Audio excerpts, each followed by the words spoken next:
نظر کی بدکاری ہے، خیال وسوسے اور سوچوں کی ناپاکیزگی کا طوفان ہے، یہ نفس موجود ہے۔ شیطان بند گیا، نفس موجود ہے۔ جو نیکیوں کی طرف رغبت ہوئی وہ شیطان کے بند جانے کی وجہ سے، اس کے باوجود بھی گناہ ہو رہے ہیں، یہ نفس کی موجودگی کی دلیل ہے۔ دو دشمن تھے، ایک دشمن باندھ دیا گیا، اب ہمارا مقابلہ 1 to 1 ہے۔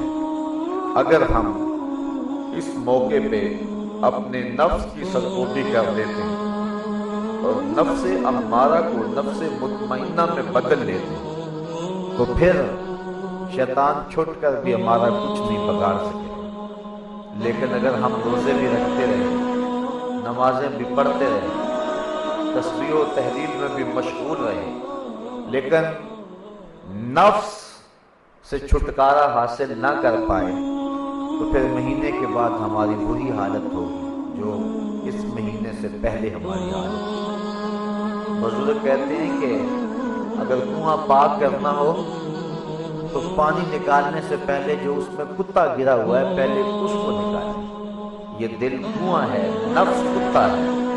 اگر ہم ڈول کے ڈول نکالتے رہے لیکن اس کتے کو درمیان سے نہ نکالا تو کنواں کبھی بھی پاک نہیں ہوگا، یہ دل کا کنواں پلید گرے گا۔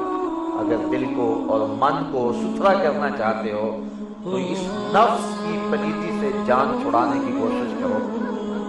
شیطان بندھا ہوا ہے، نفس سے جان چھڑا لو، پھر اس کے بعد ماہ سیام کا مہینہ آپ کے لیے تقوی کا نور لیے جلوہ فراز ہے، من کی روشنیوں کا سامان نصیب ہوگا۔ آئیے میں اور آپ کوشش کریں کہ اس ماہ پر نور کے حسین لمحوں کو، صبحوں اور شاموں کو، راتوں اور دنوں کو اپنے رب کے حضور سجدہ ریزیاں کر کے، اپنے نفس کے خلاف عملی جہاد کر کے، اپنے باطن کے تزکیے اور اپنی روح کے تزکیے کا سامنا کرے۔ اللہ مجھے آپ کو اپنی رحمتوں اور کرم نوازیوں کا حساب نصیب فرمائے۔ حسب سابق امسال بھی رمضان المبارک کے عشرہ اول کے دامن سے چھنتا ہوا نور حاصل کرنے کے لیے 10 روزہ فہم دین کورس شگن میرج ہال میں حسب روایت آج سے شروع کیا جا رہا ہے۔ مقصود تہذیب نفس، باطن کی صفائی، روح کی پاکیزگی، فکر و شوق کی بالیدگی اور حضور علیہ السلام کی نور نور باتوں سے اپنے اندر کو اجلا اور پاک کرنا ہے۔ نہ تو علم کا زور دکھلانا مقصود ہے، نہ کتابت کا تنتنا، اور نہ ہی کسی شخص کو استدلال کے زور پہ مغلوب کرنے کا کوئی منصوبہ ہے۔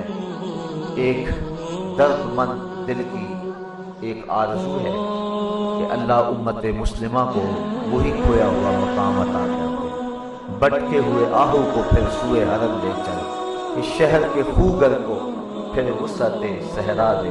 میں بلبل نالا ہوں اس اجڑے گلستاں کا، تاثیر کا سائل ہوں محتاج کو داتا دے۔ ہو سکتا ہے میرے ٹوٹے پھوٹے لفظ دلوں کے اضطراب کا علاج بن جائیں، اور میرا تھکا تھکا لہجہ اور دھیما دھیما میرا انداز کسی کے زخموں کا پھاہا بن جائے۔ اسی امید پر ایک طویل سفر کر کے ہر روز آپ کے حضور حاضر ہونے کا منصوبہ میں نے ترتیب دیا ہے۔ آپ کی شوق و وارفتگی کے ساتھ صبح تشریف لائے، مجھے آپ کے وقت کے ایک ایک لمحے کی قدر رہے گی، اور میں چاہوں گا کہ تھوڑے وقت میں زیادہ سے زیادہ باتیں آپ کے گوش گزار کروں۔ اللہ تعالیٰ میری زبان پر کلمۃ الحق جاری فرمائے۔ توحید باری تعالیٰ، ایمان اور تقاضے، اس حوالے سے آج کچھ گفتگو آپ کے گوش گزار کرنی ہے۔ اللہ تعالیٰ مجھے اس عنوان سے انصاف کرنے کی توفیق عطا فرمائے۔ توحید اللہ کو ایک ماننے، ایک کہنے اور اس کا اقرار کرنے کا نام ہے۔ حضرت علامہ سید شریف جرجانی رحمۃ اللہ تعالی علیہ فرماتے ہیں التوحید و ثلاثۃ اشیاء، توحید تین چیزوں کا نام۔ پہلی چیز معرفت اللہ بالربوبیہ، اللہ کی ربوبیت کی معرفت۔ دوسری چیز والاقرار بالوحدانیہ، اللہ کی وحدانیت کا اقرار ہے۔ اور تیسری ونفی الانداد عنہ جملۃ، اس سے تمام ضدوں کی نفی کر، اس سے تمام شرکاء کی نفی کر، اس کی ذات میں، اس کی صفات میں، کسی معاملے میں بھی اس کا کوئی شریک نہیں ہے۔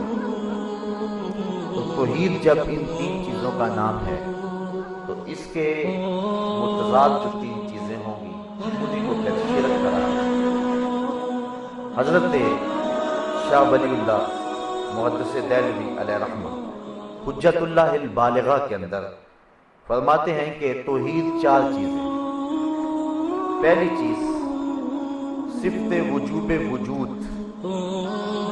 یعنی اللہ تعالیٰ کی ذات کو واجب الوجود مانے، میں اور آپ ممکن الوجود ہیں، ہم ہیں ٹھیک، نہ ہوتے پھر بھی کوئی فرق نہ پڑتا، جس کا ہونا نہ ہونا دونوں برابر ہیں اس کو ممکن کہتے ہیں۔ ہمارا ہونا اور نہ ہونا دونوں جہتیں برابر ہیں، اگر نہ بھی ہوتے تو کوئی فرق نہیں پڑتا، ہم ممکن ہیں۔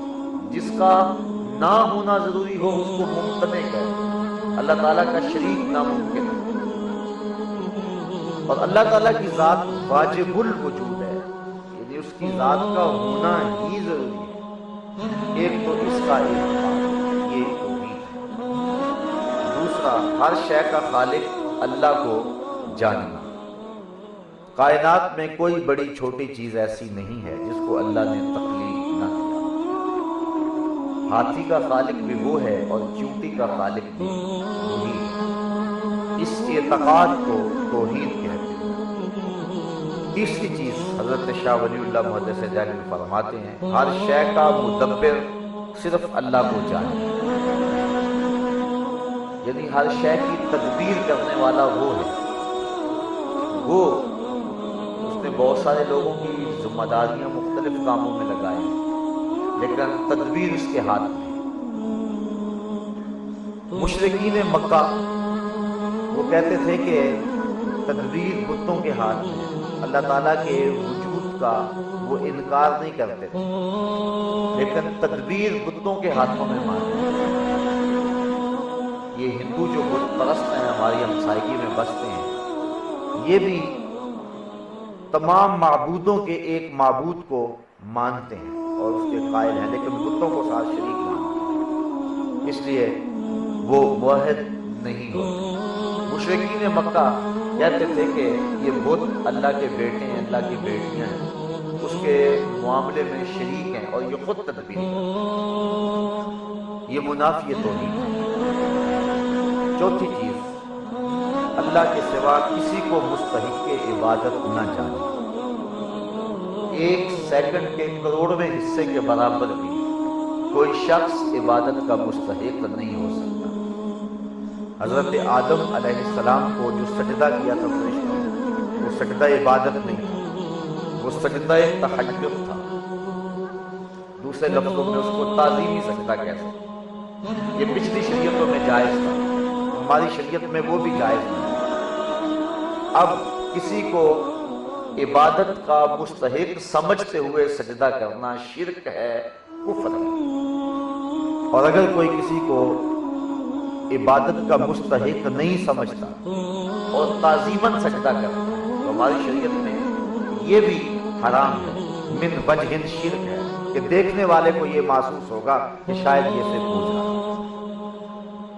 حد رکوع تک کسی کے لیے جھک جانا ہماری شریعت میں یہ بھی جائز نہیں۔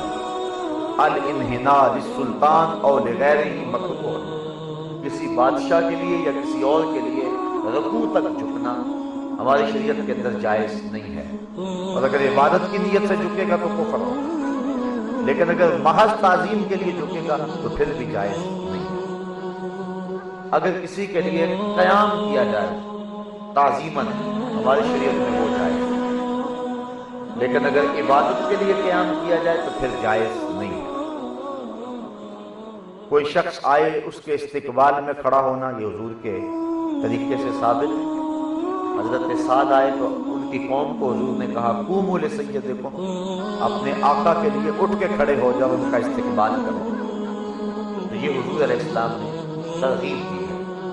تو قیام تعظیمی وہ شریعت مصطفیہ میں جائز ہوا، لیکن قیام عبادت کے لیے کسی بھی شریعت میں کبھی بھی جائز نہیں رہا۔ یہ بات ذہن میں رکھیں، جتنی بھی شریعتیں ہوئی ہیں اور جتنے بھی نبی آئے ہیں، ان سب کے جو بنیادی عقائد ہیں وہ ایک ہی رہے۔